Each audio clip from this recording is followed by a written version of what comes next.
je m'appelle Anne Ganat et je suis présidente de l'association à Croix. Donc Maëla Evans, secrétaire de l'association. Je m'appelle Marie-Thérèse Evans et je suis la trésorière de l'association. Bonjour tout le monde, moi je suis Germain Lenay et je suis chargé de communication. Bonjour à tous, je m'appelle Vincent Gély et je suis membre actif de l'association. Je suis un des derniers à faire partie du collectif.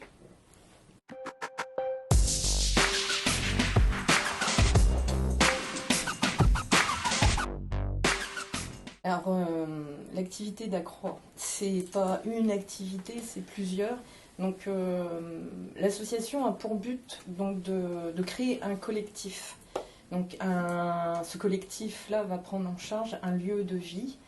Donc, lieu de vie, lieu d'hébergement, lieu aussi de pré-formation professionnelle. L'idée étant d'accueillir à peu près 16 jeunes. C'est pas limité. Alors, on va essayer de rester souple sur tous les aspects. C'est accueillir donc 16 jeunes donc, qui vivent une situation d'exclusion. Filles, garçons, enfin, on privilégie avant tout la mixité. Pareil au niveau des profils accueillis. Le seul prérequis, c'est l'adhésion du jeune. Il faut qu'il soit demandeur pour que ça marche. Et donc l'idée, c'est de l'accueillir 24 heures sur 24 sur un seul et même lieu où, par contre, on va organiser des activités diverses et variées qui sont donc des éco-activités, maraîchage bio ou agroécologique, éco-construction, cuisine et restauration bio, animation, recyclerie. Et la liste peut augmenter aussi sur ces activités. Mais on va pouvoir travailler à la fois sur un projet professionnel. Donc un jeune va arriver, il va s'essayer sur peut-être une activité et quelque part il aura le déclic. Peut-être qu'il va essayer plusieurs activités. Mais l'idée, c'est qu'il se confronte un petit peu à la matière, à l'exercice et qu'il puisse quelque part explorer et construire son projet professionnel à partir de ça. Après ce temps-là d'hébergement sur un seul et même lieu, où on va travailler aussi sur les aspects relationnels, donc de groupe, des aspects aussi professionnels, de comportement évidents, mais qui manquent à certains. On va pouvoir aussi les accompagner pendant un temps conséquent sur des chantiers d'application, des stages avec lesquels on va pouvoir aussi continuer à les suivre sans les lâcher. Et l'idée étant de toujours rester sur ce domaine-là du développement durable, des éco-activités, parce que quelque part, on peut constater que dans une entreprise traditionnelle, un jeune casquette et blouson et jogging, il se casse le nez tout de suite sur la représentation qu'il peut émettre. Alors que dans ce domaine, quelque part, du développement durable, la productivité n'est pas la priorité, mais plutôt la qualité de service et le temps qui fait son œuvre. Donc voilà. Pour le public accueilli, on va essayer de s'occuper des jeunes majeurs, parce que jusqu'à 18 ans, il y a tout un système d'accompagnement qui est fait avec des professionnels, ils le font bien. Sauf qu'à partir de 18 ans, la plupart du temps, un jeune est lâché et voilà, il n'a pas forcément le droit au RSA, il n'a même pas le droit du tout, il a très peu d'aide finalement. Donc nous, on va prendre en charge ces jeunes-là à partir de 18 ans jusqu'à 25, 26, 27, 28. L'important étant la motivation.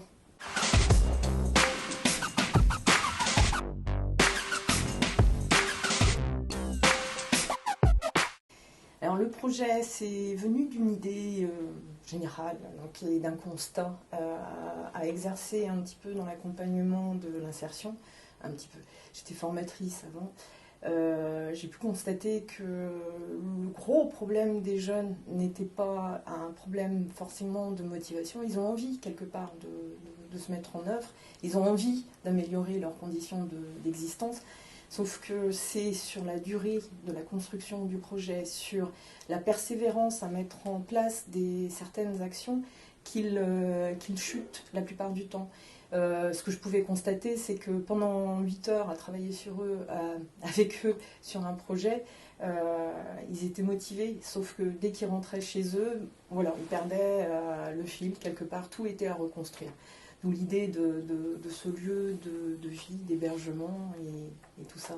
Donc, constat, on s'est dit, voilà, on va aller vérifier quand même auprès des acteurs de l'emploi. Donc, avec Maïla, qui est la secrétaire de l'association, on a pris des rendez-vous, on a rencontré plusieurs acteurs sur le terrain, sur le bassin de l'Orient. Donc, associations intermédiaires, entreprises d'insertion, et le constat a été vérifié par une enquête, donc, dont on pourra reparler plus tard. Un besoin existe réellement sous forme d'un accompagnement renforcé, quelque part. C'est important de pouvoir prendre en charge et accompagner un jeune sur même des aspects de vie sociale, sur des interrelations, sur des comportements professionnels. Et donc, sur le bassin de l'Orient, on a pu vraiment vérifier ce besoin-là.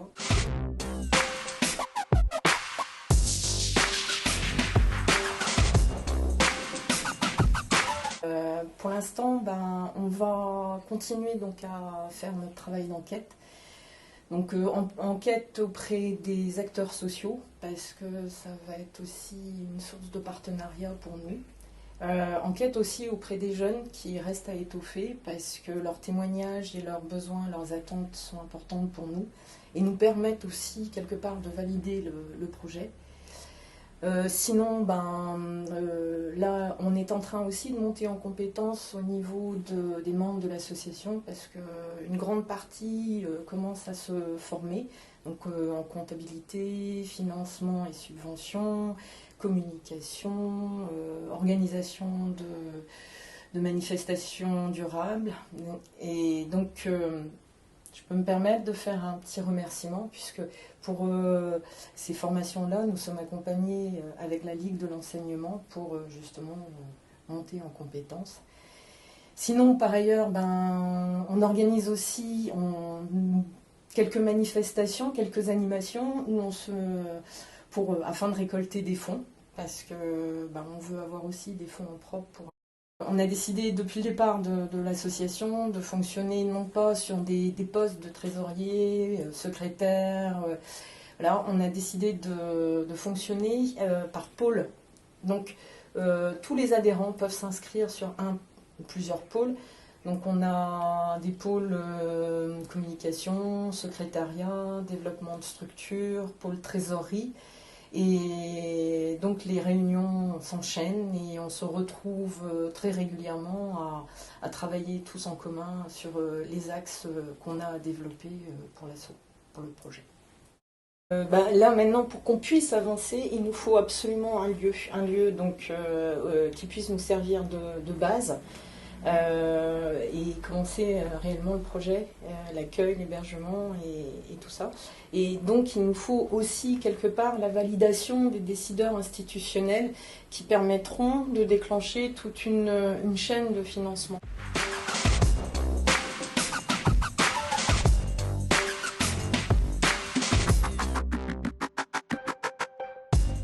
Le modèle économique par rapport à l'activité, pour l'instant, comme il n'y a pas d'activité réellement économique, voilà, on fonctionne en association. À partir du moment où on aura une activité, qu'elle soit de formation ou activité marchande, on envisage de basculer l'association en SCIC, qui nous permettra d'établir donc du partenariat avec des collectivités territoriales et éventuellement des mécènes, bref, voilà. Et l'idée, à terme, une fois ce modèle économique-là développé, c'est-à-dire au bout de 2 ou 3 ans, notre volonté, c'est de fonctionner en autofinancement. de manière à ne pas fragiliser notre entreprise, notre structure par une dépendance de fonds extérieurs, de subventions et autres, et aussi pour continuer sur la logique de l'économie collective, du collectif, du travail en commun, voilà, et induire ça aussi chez les jeunes que nous pourrons accueillir et quelque part les intéresser aussi à la structure et à l'entreprise.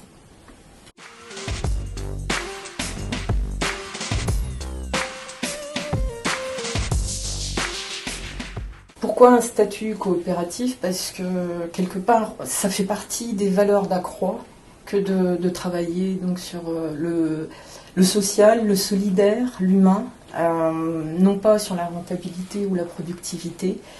Le plus important et ce qu'on mettra toujours au cœur de notre action, de notre projet, c'est justement le faire ensemble, le faire avec et voilà, et ça coule de source finalement de se retrouver dans ce mouvement-là de l'économie sociale et solidaire.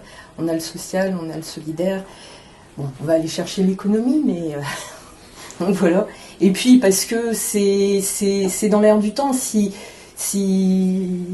on se retrouve peut-être dans une société qui est un petit peu à bout de souffle au niveau de ses grands schémas, c'est peut-être qu'il faut réinventer d'autres façons de fonctionner. Et je pense que l'économie sociale et solidaire est l'avenir de l'économie tout court.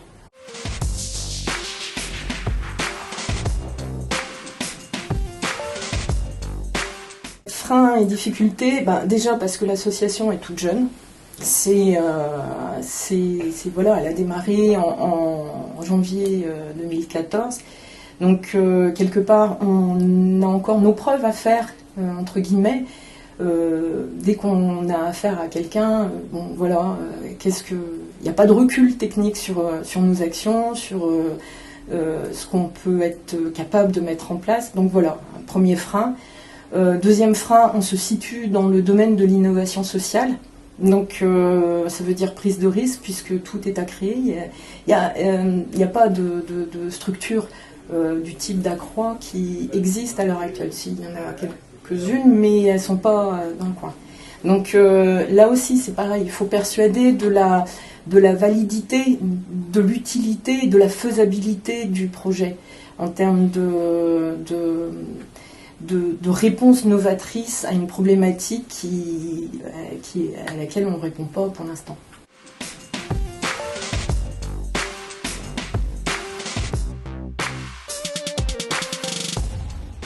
Qu'est-ce qui fait vibrer? Plusieurs choses. Déjà, et c'est le premier effet quantifiable, c'est le travail d'équipe qui a été fait là depuis quelques mois, qui est formidable, Voilà, on en est là à l'heure actuelle parce que c'est bien une communauté de personnes qui s'est quelque part associée, qui s'est sentie solidaire autour d'une idée et qui donne de l'énergie, qui donne du temps et tout ça bénévolement pour que le projet voie le jour. Donc ça c'est déjà une première source de contentement et puis de savoir qu'on œuvre pour quelque chose d'utile. Parce que il suffit d'ouvrir les yeux, il suffit de regarder autour de soi et on s'aperçoit vite de l'utilité du projet, notamment dans l'accompagnement des jeunes. Parce que c'est Don Bosco qui disait il y a quelques années, si vous ne vous occupez pas de vos jeunes, c'est eux qui s'occuperont de vous. Donc je pense qu'il y a une urgence quand même à pas les laisser tomber et à les accompagner vers un futur dans lequel ils peuvent se projeter.